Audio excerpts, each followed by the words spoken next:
Okay, so I'm going to go over the recurrence for merge sort again. I'm going to do repeated substitution and hopefully just seeing it again.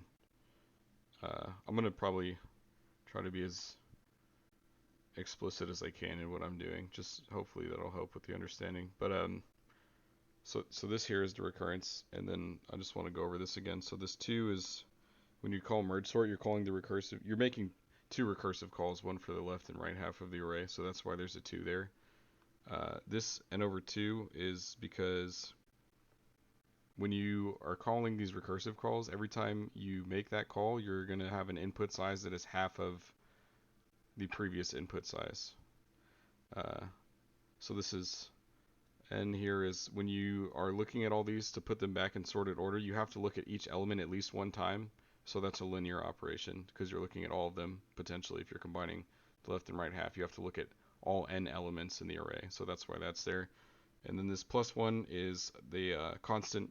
This is the time it takes to divide a number in half for this step, or for that anyway. You can write that as 1 or c, like right here. It's really up to you. But for the purpose of solving a recurrence, you don't need to include it. So we're just going to get that out of here. Okay. Let me just move this down, I guess. So we have t of n is equal to that. So now what we need to do is we need to solve for this piece, because right now, as is, this doesn't really tell us much. So what we need to do is use n over 2 as our input for this t of n function. And what we'll find is that equals 2t, this n over 2 divided by 2 plus, and then we're substituting this n over 2 for n, remember, so we're going to say n over 2. And so I just want to say this t of n over 2 is the same as this t of n over 2, which we're arguing now or showing as equivalent to this right side. So we're going to substitute, and this is where the repeated substitution comes in, that whole expression in for this t of n over 2 into the original recurrence function. Now this ugly n over 2 divided by 2 is going to just be n of 2 squared. I just wanted to show that that's what's happening there. So when we substitute that in, we go back to the original recurrence, and we have t of n equals 2. This 2 here is going to come straight down, and then we're going to substitute this whole thing down. So we'll say 2t n over 2 squared plus n over 2, and then this n from up here, the original recurrence, comes straight down, so you just add n. And then if we distribute the 2 here and there, you'll have 2 squared t n over 2 squared plus, and so the 2 times n over 2, the 2's will divide out, and then you'll be left with n, and then we have the plus n from before, we just keep that. And so then we finally get to t of n equals 2 squared t n over 2 squared plus 2n. So that's after one substitution. And this still doesn't really tell us much because we still have this over here. And it's like when you go to look up a word in the dictionary and they define the word using the word itself, and you don't get any more understanding. So we need to find a way to get rid of this t of n expression in our answer so we know what's going on. So we'll do another substitution. So now we need to find out what t of n over 2 squared looks like. So we're going to use that as our input now for the original recurrence. So we have t of n, just as a reminder, t of n equals 2t n over 2 plus n. So we're going to plug in n over 2 squared to our original recurrence. So we're going to have 2t,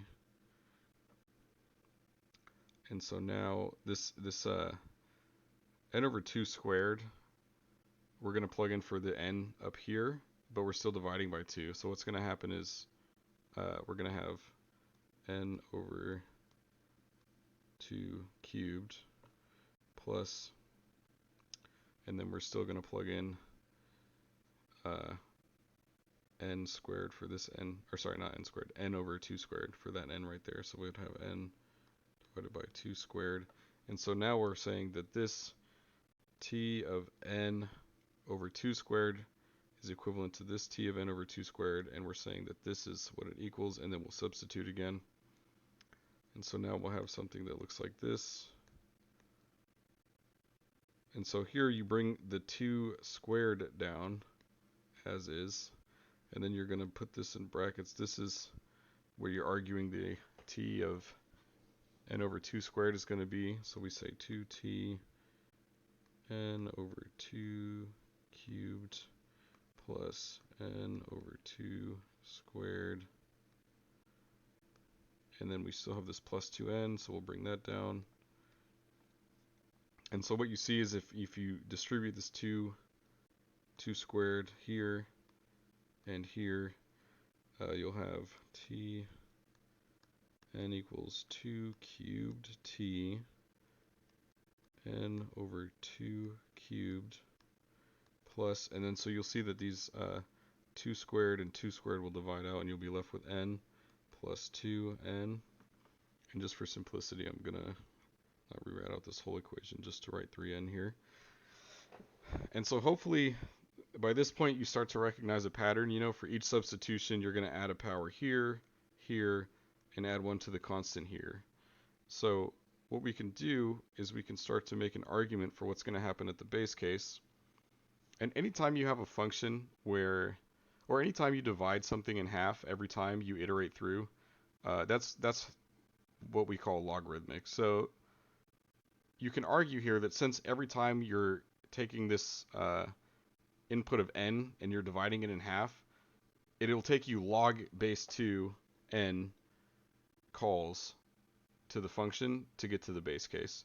So we're going to say let k equal log 2 of n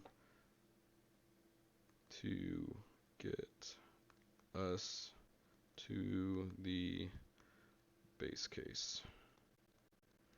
So now we can start substituting, and we can write this symbolically. So before we do anything, let's just say, okay, so we're going to say t of k equals 2 to the k t, oh, not 2, sorry, that should be n, n over 2 to the k plus k n. And so now we want to get to the base case. We need to figure out what happens when we get to the base case. So we're going to start substituting log base 2 of n for k. So we'll say 2 log base 2 of n. And if you remember from up here, when we get to the base case, we're just going to look at a constant when n equals 1. So we're going to plug in for this whole expression. If we have t of k, that's going to be our base case, so we're just going to multiply this by some constant, c. You can write 1, it's up to you. And then we have this part here, plus k n, where k is going to be, they're multiplied here. Okay. So, I guess I should have, I already wrote k in. Let me fix this.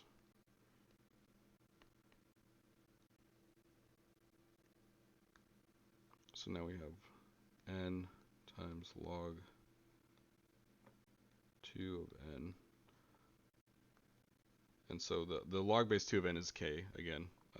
So when we look at this, if maybe you don't know this, but if you have 2 to the power of log base 2 of anything, these will kind of cancel out, and it will reduce down to just being n, or whatever's in here, in this case n, times c.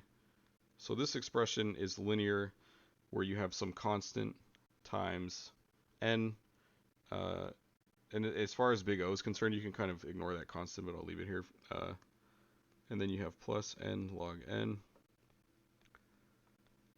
And then from here, you have to look at your highest order term, and you guys just learned about looking at orders of growth and how to compare functions. So if you remember, if you take the limit of n log base 2 of n over the limit of some constant, and we'll just, for the sake of ease, we'll ignore the constant. Or no, we can leave it on. We'll leave it on. So what you can see is these n terms will kind of divide out, and you're left with some function log base 2 of n that will continue to grow over some constant.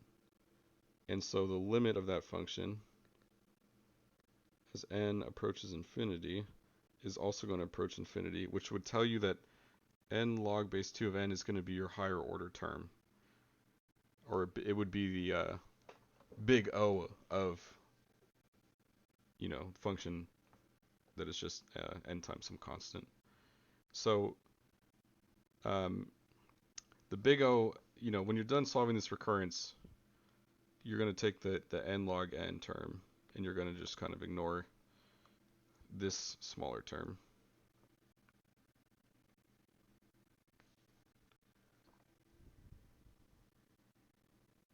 So hopefully that helps with some understanding of how to do the repeated substitution.